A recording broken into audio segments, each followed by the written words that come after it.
Hi everyone, Monica here. I am here to update you since my last surgery. My last surgery was on June 20th, and then I think I did a couple of videos right after that, and then I haven't been back, so I'm sure you guys are wondering what the even heck happened to her. Here I am. I'm fine. So it's just 3 days shy of exactly 12 weeks since my second brain surgery. And October 7th, which is this upcoming Saturday, is Trigeminal Neuralgia Awareness Day. So I thought this was a perfect time for me to come on here and update you and let you know how I've been doing and what it's like having 2 brain surgeries and all that stuff for all of you. The purpose of me doing this is for those of you that are about to have a microvascular decompression or an MVD. I know it is very difficult to find somebody on YouTube that is actually a real person that has had the procedure, not a doctor talking about it or the procedure. It's nice to hear from a real person, and that person is me because I've had it done twice now. So I'm going to go ahead and update you with since I last talked to you. So I went to my 6-week checkup, and at the 6-week checkup he was asking how I was doing. I told him 2 things that were really bothering me. Excuse my purple fingers. I was crafting yesterday and it won't wash out. So there's nothing wrong with my fingers. It's just purple from the spray I was using. Anyway, I went to him and I told him that my leg was so painful when I think I might have mentioned that in one of my videos. It would hurt so much, and that I was really wobbly when I walked, and I also was having trouble finding my words. So he did a quick neuro test, where you touch the nose and touch his finger, and he moves his finger and you follow that thing. And then he had me walk down the hall. And then he picked up the phone and he said to somebody, "Can you squeeze in a quick head CT scan?" So I'm like, I think he's talking about me. So anyway, I had to go down for a CT scan. And then while we were in there, he mentioned to Richard and I that during the surgery, 2 things that I was not aware of. One, that he did a lumbar puncture, which is also called a spinal tap, while I was on the table, because it releases pressure from the brain if there's a lot of pressure in the brain. So he said that they do that often, but I'd never heard of that. So he said when he did the lumbar puncture, perhaps they may have grazed a nerve in the back that affected my legs, and that could be why it hurts. If that's the case, then the pain will subside, and it did subside. And then he said there also could be or a little bit of brain damage, which is causing my wobbliness and the fact that I didn't do that well on this test. I'm still very wobbly. I walk with a cane. I can walk around the house fine without one, but I'm often bumping it. My wobbliness is side to side. So it's almost like you feel like you're walking on a tightrope and you're trying to, keep your balance. So it's more of a balance thing. I went to a baby shower on Sunday. I didn't I don't know what day it was, Saturday or Sunday, and I didn't take my cane with me. And there was a lot of people there. So you know how you have to sort of weave in between people. Excuse me, I want to get a coffee. Excuse me, I want to get you know how you do that? I found that so exhausting because I had to constantly focus on not falling over. So I should have brought my cane, but I thought it's in a house. What would I need a cane for? So I'm still dealing with that, but it's only been 3 months, so we got to give it some time. So those were the 2 big things that he told me. Oh, he also said that when he went to drill, where they take the skull out to do the MVD, when he went to drill the hole, he said, "You have a very thick skull." And I'm like, "I know my parents." He goes, No, it's documented. You have a very extremely thick skull. I'm like, "Oh." He said, "Yeah, we went in with a drill once and we couldn't get through." So we had to start another hole. I'm like, what? And so he said, yeah, there were 2 sort of attempts to drill a hole in my head. That's me. So anyway, that was interesting. And when Richard and I left, they were like, spinal tap, 2 holes, brain damage. Wow, that's not what we thought we were gonna hear. But anyway, yeah, that, it's okay. You know, it's just, I find that this surgery was a little bit harder. Well, was it though? Well, with those extra added, like when I was so nauseated after the surgery, and then the wobbliness, and yeah, so a little bit different in the recovery. And he also said that on this side, when this was the first surgery, they moved the vein that was compressing against the nerve. They moved it away and then put the Teflon pads in. This side, there was an artery and it was like really adhered to the nerve. So they couldn't move it. So they had to stuff the Teflon kind of in between like that. So it sounds like it was just a little bit more difficult compared to this side. I'm not saying it was difficult, I'm just saying it was more difficult than the first one. So, and I kind of could feel that. Let's see what else. I'm still, just as of, I would want to say maybe about 2 weeks ago, finally I could get through a day without taking a nap. It was just weird, it was just like that. All of a sudden I was like, hey, I got through the whole day without having to go to sleep, which was wonderful. But I still, by the end of the day, I'm dragging my butt a bit, you know. But I know that, like, I just have to be patient because I know that will pass. I know it will.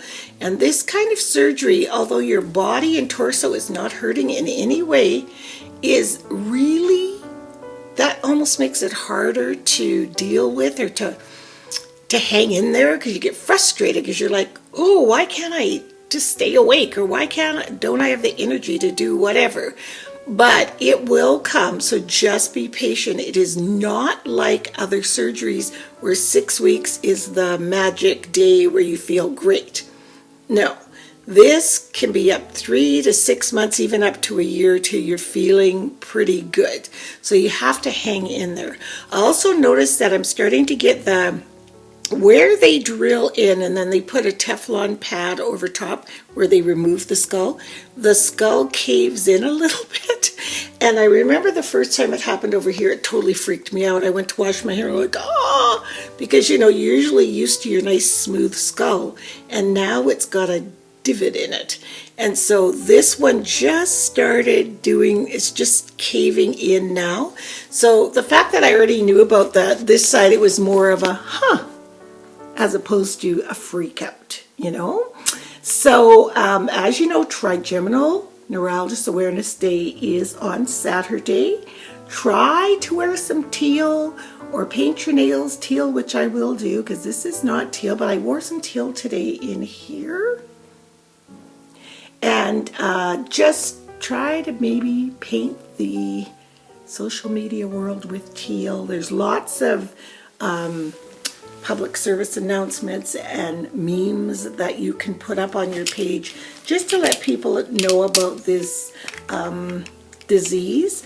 Although I've had 2 surgeries, it does not mean it's a cure. I'm very fortunate in the fact that they could actually see something on an MRI that they could go in and correct, which means hopefully it can give you years and years of pain-freeness. And, you know, even if it only gives somebody a year free of pain, when you suffer with that pain, you'll do anything to get some relief. I have noticed of late that my first surgery, which was 3.5 years ago now, I'm starting to get pain on this side. And I'm still getting residual pain on this side because you still get pain for up to a year on the side that was just operated on. So there have been days where I've had pain on both sides. Now, I'm saying I've had pain, but the excruciating pain of 20 out of 10, that's not happening.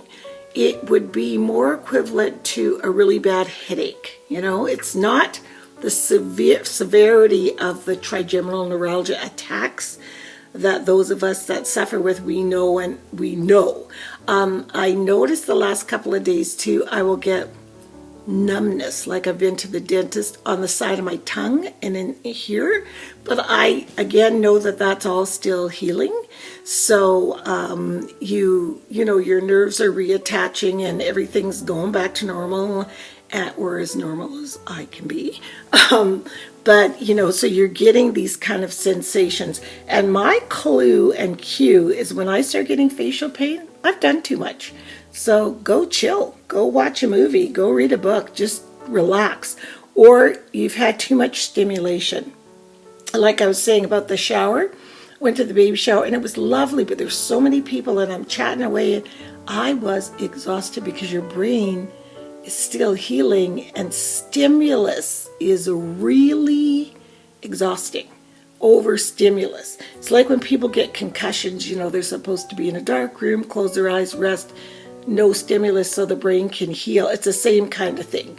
So I find that I can't do a lot of that, or if we know we're going out somewhere, I rest in the day, or I do nothing that whole day, and I mean nothing. Like I just try to just rest so that you can enjoy yourself in the evening.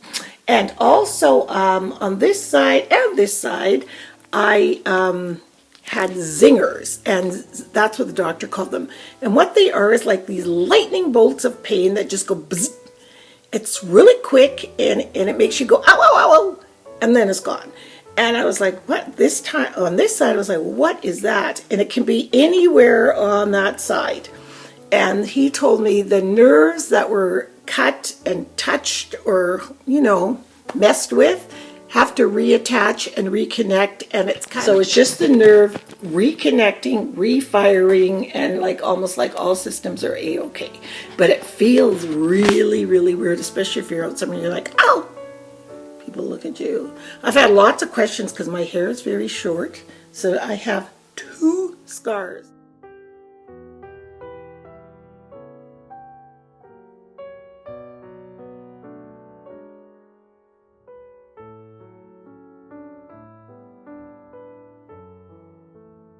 And I always laugh and I think, if somebody's standing behind me in a line somewhere, they must be like, what is her story? Like, did she have a head transplant or what's the deal? Because the scars go they go from here all the way up to here on both sides. And one funny thing the neurosurgeon said, did I get them symmetrical at least? Are they symmetrical in the back? But you know, this has been quite the journey, and I'm sure my journey will continue. And I hope for all of you out there with trigeminal neuralgia and you're suffering, I hope today you're having a pain-free day. My heart goes out to you. I know how difficult this is. Just make sure you get the right diagnosis, see the right doctors, see the right people, because there is help. I'm still on Tegretol or carbamazepine.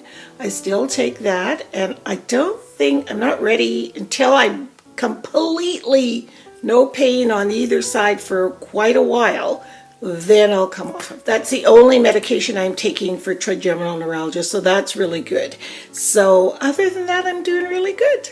And I just wanted to update you guys and just make you aware of Trigeminal Awareness Day, and hope you're all having a lovely and beautiful day. And if anyone has any questions ever or wants to talk to me about my experiences with my surgeries, just please private message me if you don't want to put it in the comment section down below.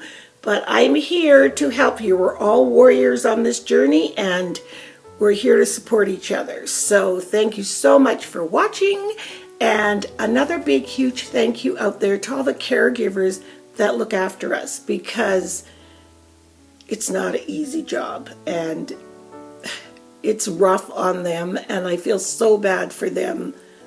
And what would we do without our caregivers. So I just want to say a big thank you to all of those people that are so supportive and so caring.